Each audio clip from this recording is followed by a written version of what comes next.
Բարև ձեզ, ուզում եմ նորից խոսենք այս ֆորմատով կրթության մասին։ Այսօր ուզում եմ խոսեմ մի շատ հետաքրքիր ուսումնասիրության մասին, եթե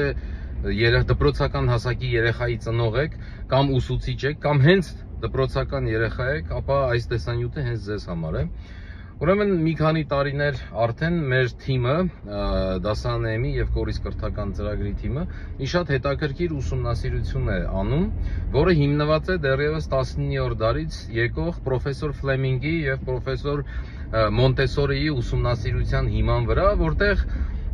ասվում է, որ մեզնից յուրաքանչյուրը, որ ծնվում է, ինչպես ունի առանձնահատուկ մատնահետք, այնպես ունի առանձնահատուկ սովորելու ունակություններ, և դրանք հիմնականում 4-ն են, 4 ֆունդամենտալ սովորելու ունակություններ. վիզուալ, տեսողական, աուդիալ, լսելու միջոցով, reading and writing, գրել և կարդալու միջոցով, և կինեստետիկ։ Կարծում եմ առաջի 3-ը ավելի պարզ էր, հիմա բացատրեմ ովքեր են կինեստետիկ սովորողները։ Ուրեմն կինեստետիկ երեխաները առաջի հերթին դրանք այն երեխաներն են, որոնք որ չեն կարող սովորել նստած։ Եթե, այսինքն անշարժ նստած, եթե երեխային ասում ես մի րոպե անշարժ նստի, նա կենտրոնանում է անշարժ լինելու վրա և ոչ թե ձեզ լսելու վրա։ Այս մարդիկ ավելի լավ է, օրինակ սեղանի տակով նույնիսկ վազեն, շարժվեն, որովհետև այդ ժամանակ նրանք շատ ավելի կենտրոնացած են, շատ ավելի լավ են լսում և ընկալում, քան երբ որ ասում ես մի հատ անշարժ նստի։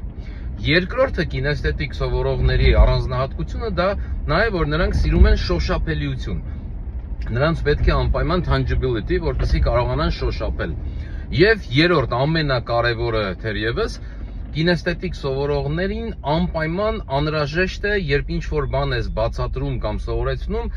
օրինակ բերել իրական կյանքի վրա։ Նա պետք է կարողանա պրոյեկցիա անել գիտելիքը իր իրական կյանքում որտեղ պիտի կիրառի։ Որովհետև եթե երեխան չի պատկերացնում ձեր տված գիտելիքը իր իրական կյանքում որտեղ պետք է օգտագործի, ապա նրա մոտ չի տպավորվում։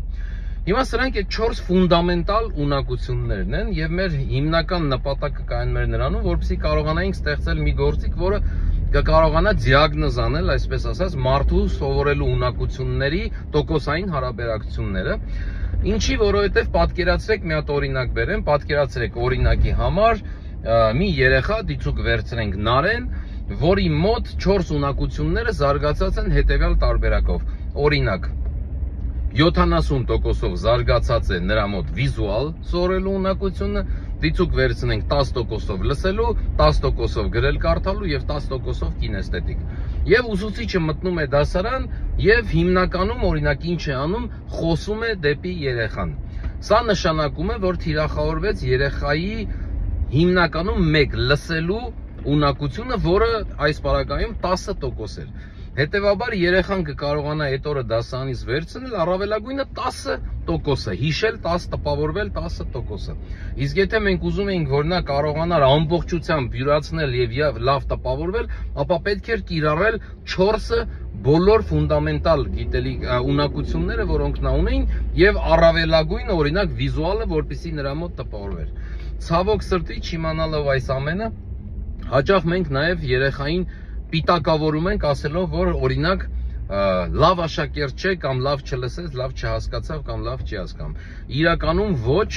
սիրելի ծնողներ, սիրելի ուսուցիչներ, վատ աշակերտ հասկացողություն գոյություն չունի։ Գոյություն ունի անհամապատասխան դասավանդման մեխանիզմ, որովհետև ինչպես ուսուցիչը ունի իր դասավանդման մեխանիզմը, այնպես աշակերտը ունի իր սովորելու ունակություններն ու ձևաչափը։ Եվ երբ սրանք համընկնում են, այդ ժամանակ է, որ երեխան կարողանում է առաջընթաց ունենալ։ Շատ հաճախ նաև ծնողը երեխային տանում է օրինակ, կրկնուսուցչի մոտ, 1-2 փորձից հետո մեկ էլ ստացվում է, ասում է, «Ո՜, երեխան սկսեց արագ-արագ առաջընթաց ունենալ»։ Ինչու՞, որովհետև համընկան ուսուցչի և երեխայի դասավանդման և սովորելու ունակությունները։ Հենց այս գաղափարով էլ ոգեշնչված, սիրելի աշակերտներ, սիրելի ուսուցիչներ, սիրելի ծնողներ, մենք ստեղծեցինք կորիս կրթական հավելվածը, որը կարող եք ներբեռնել թե iOS և թե Android համակարգերում, ներբեռնելուց հետո ընտրեք երեխայի դասարանը, համակարգը արդեն գիտի նրա ակադեմիական ծրագիրը, իսկ հատկապես 4-րդ եւ 5-րդ դասարանցիների համար նաեւ ստեղծվել է արդեն, եւ սա շարունակական բնույթ կկրի, ստեղծվել է հնարավորություն, որ խաղի միջոցով վերջում երեխան, երբ խաղում է եւ ավարտում է, համակարգը նրան այս 3 ունակություններով գրել կարդալու, վիզուալ եւ նաեւ աուդիալ մեր արհեստական բանականության շնորհիվ, շնորհակալություն VVM-ին, մենք կարողանում ենք երեխային, այսպես ասած, արհեստական ուսուցիչ, այսպես ասեմ, երեխային սովորեցնենք բոլոր 3 ֆունդամենտալ ունակությունների հիման վրա, որպեսզի ավելի լավ տպավորվի իր ամբողջ թեմատիկ ծրագիրը։ Այսինքն ենթադրենք, եթե երեխային պետք է պատրաստվել իր թեմատիկ աշխատանքին, հատկապես կրկնում եմ 4-րդ եւ 5-րդ դասարանի աշակերտների ծնողներին, ներբեռնում եք կորից կրթական խաղը, ընտրում եք երեխայի դասարանը, ընտրում եք առարկան, խաղում է երեխան եւ հավեսով խաղալով յուրացնում է իր ողջ ծրագիրը եւ ես ձեզ վստահեցնում եմ շատ արագ նրա մոտ կբարձրանա ակադեմիական առաջադիմությունը եւ գնահատականները։